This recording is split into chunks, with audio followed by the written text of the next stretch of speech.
নমস্কার। কেমন আছেন সকলে? আশা করি ভালো আছেন। আমরাও ভালো আছি। অরিত্রী অ্যান্ড মমে আপনাদের সব্বাইকে স্বাগত জানিয়ে আমি সোমা নতুন আরেকটা ভিডিওর সঙ্গে আবারও দেখা হচ্ছে আপনাদের। আর এটা কোন দিনের ভিডিও ছিল আমি জানি না। বাপের বাড়িতে ছিলাম, কোনো একটা দিনেরই ভিডিও ছিল।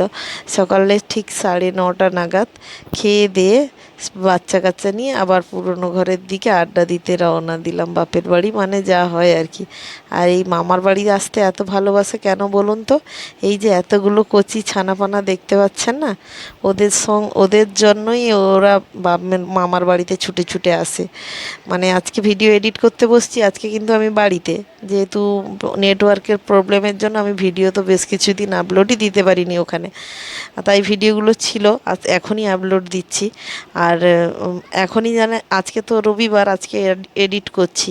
আর ছেলে মেয়ে খালি বলেই যাচ্ছে যে মা মামার বাড়িতে যাবে না, ভাবছে যে স্কুল ছুটি মানে আবার মামার বাড়িতে যাব। মানে ওদের সেই যে বাচ্চা কাচ্চার দল, ওদেরকে আবার টানছে, বুঝলেন তো? খালি যখন তখন বলে মামার বাড়িতে যাব। এই দেখুন তাদের খেলাধুলার পাটটা দেখুন। এই মজা আনন্দ কি ওখানে গেলে পায় বাড়িতে? বাড়িতে এসে কি পায়? এখানে এসে তো শুধুই টিভি, ফোন, আর কোথায় কি টেনে ফেললো বকাঝকা ওদেরকে এই দেওয়া হয়। এই আনন্দ তো আর পায় না এখানে। আর পার্কে তো আর আমরা সারাদিন নিয়ে গিয়ে বসিয়ে রাখতে পারি না।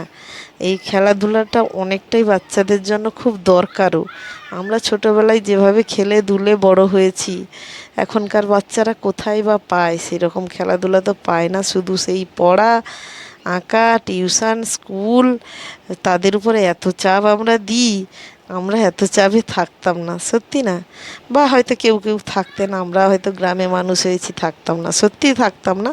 পড়াটা যখনই হতো হতো সকাল সন্ধ্যা, কিন্তু সারাদিন আমরা ভাই বোনদের মিলে খুবই মজা করতাম। এই যে, তাহলে এখন ঘড়িতে বেজেছিল প্রায় 10:30। কোন দিনের ভিডিও আমি জানি না। 10:30 নাগাদ আমি এসে বসলাম। আর দেখুন আমার চোখে মুখে একটা করুণ, মানে মানে একটু কষ্টের ছাপ পড়ে আছে না? আপনারা বুঝছেন কিনা জানি না, কিন্তু খুবই মনটা খারাপ ছিল ওই দিন, জানেন? ওই দিন ঠিক আজকে দিনটাতে যেদিন বসছিলাম, ওইখানে গিয়ে বাচ্চারা তো খেলছে, ওরা কিছু বোঝে না। কিন্তু এই দিন আমার একজন, মানে ভাই, আমার থেকে 2-4 বছরের ছোটও হবে, ছোট থেকে ওকে দেখে এসছি যে ওর সঙ্গে মানে অনেক, মানে অনেক বুদ্ধিমান ছেলে। আবার সে পায়ে চলতে পারে না, খোঁড়া ল্যাংড়া ছেলে, সবসময় হুইল চেয়ারে যাতায়াত করে, কিন্তু পড়াশোনায় অনেক ভালো, বুঝলেন? আচ্ছা, এটা হলো আমাদের মানে কাকিমা। তবে একটা জাল পেতে দিয়েছিল, জমিতে জল জমে গেছিলো তো জাল পেতে দিয়েছিল, জালে এই কই মাছ, ল্যাটা মাছ, এসব জ্যান্ত মাছ পড়েছে। কাকিমা এসে দেখাচ্ছে, বলছে দেখো আমি এক্ষুনি গিয়ে এইগুলো তুলে এগুলো নিয়ে এলাম, দিয়ে কেটে রান্না করব। আমি বললাম বাহ, তরকারির জন্য তো জ্যান্ত মাছ হয়েই যাচ্ছে, ভালো গো কাকিমা। এই যে বোনকে তুলে দিয়ে আমি বসে পড়লাম, আর বোন সেখানে শুয়েই পড়লো। বাচ্চারা খেলাধুলা করছে। হ্যাঁ, যে কথাটা বলছিলাম, যে মনটা খারাপ এর জন্যই যে কারুরই মনে আনন্দ সেরকম নেই, বুঝলেন? পাড়ারই একটা ছেলে হুইল চেয়ারে যাতায়াত করতো, ও না মানে ইলেকট্রিক কারেন্টের শক খেয়ে ও মারা গেছে। মানে সেটা মেনে নিতে কেউই পাচ্ছিলাম না আমরা। কালকে মারা গেছে, আজকে তার এখনও বডি বাড়িতে আসেনি, মানে হসপিটাল থেকে। মানে মানে সেটা নিয়ে এতটাই সেখানে ছিলাম টেনশানে বা কষ্টে। আমি বললাম কী হচ্ছে এগুলো? আমার থেকে আরও 4 বছরের ছোট হবে এমন একটা ভাই আর কি। পড়াশোনায় ভালো ছিল, টিউশন পড়াতে গেছিলো। টিউশন পড়াতে গিয়ে ওখানে একটা টেবিল ফ্যান না স্ট্যান্ড ফ্যান কিছু একটা ছিল, ওটাতেই শক লেগেছে।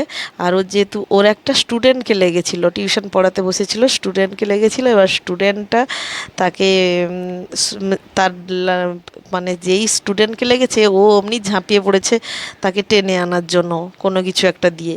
ওর তো ল্যাংড়া পা, ও পুরো তার ফ্যানটার ওপরেই পড়েছে। আর ফ্যানটার সাইডে ছিল একটা জলের মগ, টিউশন পড়াতে বসলে তো একটা জলের মগ থাকে, আর সেই জলের মগটা পুরো সেই এর উপরে পড়েই গেছে। মানে জল কারেন্ট মিলেমিশে একাকার কাণ্ড, তার উপরে ও ছিল ল্যাংড়া, কোনোভাবেই বেঁচে উঠতে পারেনি, বুঝলেন? ওইটার জন্য না ভীষণ মন খারাপ সেদিনটা ছিল। মানে কয়েকটা দিন এমনই গেছে ওখানে, না মানে সেটা মেনে নিতে পারছিলাম না যে কারেন্ট শক লেগেছে, ঠিক আছে, কিন্তু তাই বলে এই রকম। দেখুন এখন বাচ্চা কাচ্চাকে শুইয়ে দিয়েছি, দুপুরবেলা ওদেরকে নিয়ে এসে আমি নিজেও খেয়ে নিয়েছি। খেয়ে দিয়ে মা আমি আর বসে গেছি।